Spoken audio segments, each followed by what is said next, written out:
파란리본 TV입니다. 왕이 된 자녀 싸가지 고칭, 다 큰 자녀 싸가지 고칭 코너이고요. 오늘은 97번째 사춘기 자녀 부모 파이팅 세 번째입니다. 제목은요, 한국의 부모들은 세뇌되었다. 한국의 부모들은 세뇌되었다 라는 이야기를 드립니다. 세뇌라는 말은 이럴 때 쓰이죠. 공산주의가 무슨 사상교육, 이념교육을 시켰다. 사이비 종교에서 빼도 박도 못하도록. 그래서 이 목적은요, 어떤 의구심도 없이 맹목적으로 순종하는 사람. 그래서 정말 아주 헌신적인 사람을 만드는 거고, 그 목적이 추구하는 바를 얘기하면 목숨까지도 그냥 주저없이 던지는 그런 충성주의자를 만드는 일, 그런 것들을 세뇌되었다, 세뇌시켰다라고 얘기를 하는데요. 한국의 부모들은 자녀 교육에 관한 한 정말 세뇌되었다고 말할 수밖에 없습니다.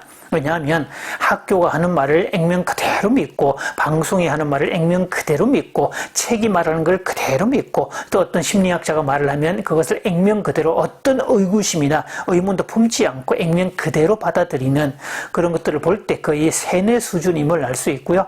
또 많은 부모들을 만나서 상담을 하다 보면 그들이 말하고 있는 그 내용이 거의 동일하다는 것을 보면 세뇌되었다고 말해야 됩니다. 사실 저는 아이들을 직접 만나서 상담을 해주기보다 아이를 다루는 부모를 실시간으로 도와주는 코칭을 진행하고 있다라고 했는데요. 이렇게 부모들을 만나면 만날수록, 이런 횟수가 늘어날수록, 시간이 흘러갈수록 거듭거듭 느끼는 것은 이 나라에 들어와 있는 모든 심리학이 대체로 영유아 중심만 있다는 것도 알게 되어 있고, 모든 것들이 아이 중심으로 과도하게 흘러갔다는 것을 거듭 확인하게 됩니다. 그래서 지금 현재 부모들에게는 부모 중심의 심리학이 필요하고, 특히 다 큰 자녀, 사춘기 자녀에 대한 어떤 의문점에 대한 해답과 동시에 어떻게 대처하는지에 대한 구체적인 방법론이 필요하다는 것을 거듭 느끼게 되죠. 흔히 부모 교육 무슨 이 관련된 책자를 읽다 보면 부모들은 흔히 죄책감에 빠지는, 내가 뭔가 잘못하고 있구나, 내가 잘못했구나, 이런 걸 자주 느낄 수가 있는데, 그런 죄책감 대신 이렇게 하면 되겠구나, 이렇게 하면 정말 효과가 있겠다 하는 어떤 자신감을 불어넣을 수 있는 그런 대책이 필요하죠. 자, 그 작업을 만든 게 사춘기 자녀 부모 파이팅입니다. 사춘기 자녀 이전의 아이는 참 괜찮았을 겁니다. 아이가 영유아기, 초등 저학년 정도까지만 해도 아마 의도하는 대로 쭉 따라오고, 또 아이들이 보이는 어떤 반응들 아주 기특하고, 그런 반응들을 볼 때 행복하고 키우는 재미도 있고 그랬을 거죠.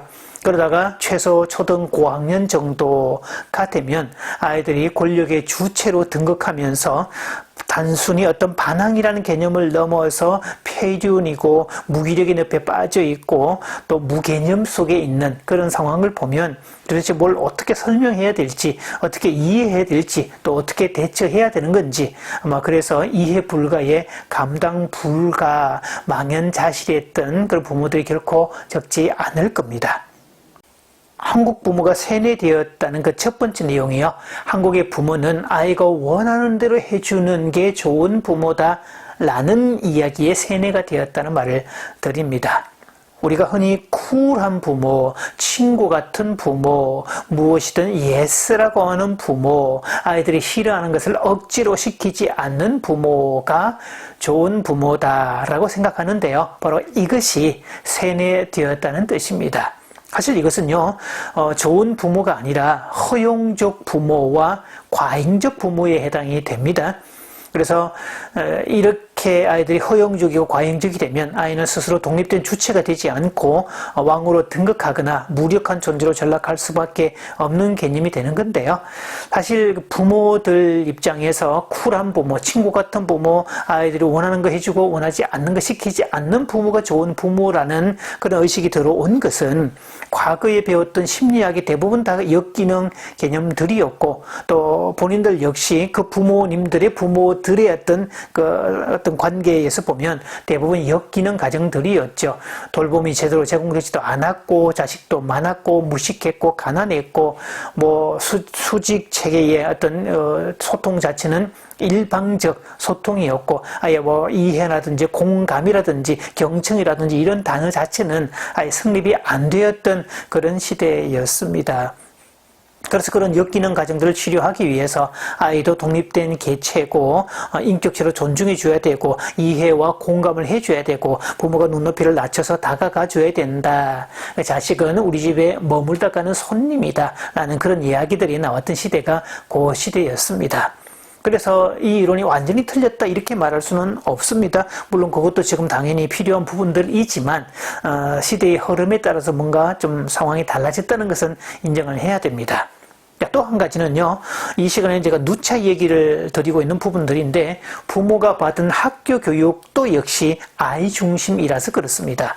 이 한국에 들어와 있는 학교 제도는 일제치하 이후에 보통 신탁이 시작이 되면서 남한 쪽은 미국에서 들어온 공교육 시스템이 그대로 도입이 된 건데요.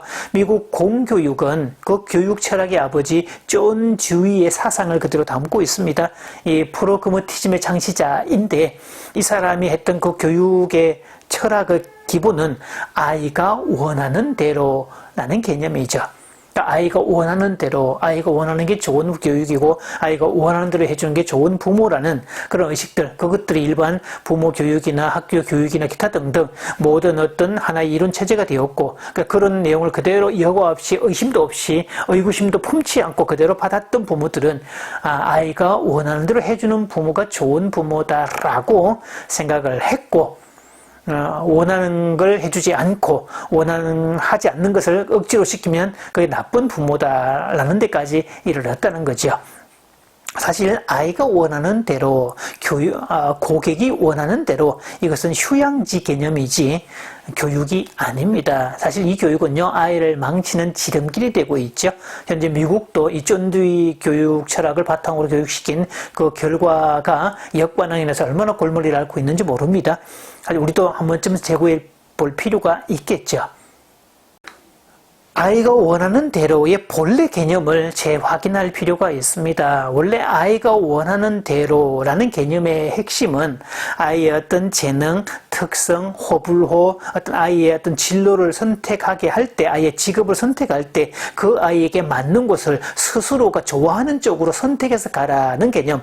부모가 일방적으로 너는 이거 해, 너는 저거 해 정해놓고 그렇게 하지 말고 아이가 원하는 대로 선택하게 도와주어라. 아이의 개성을 존중해 주어라.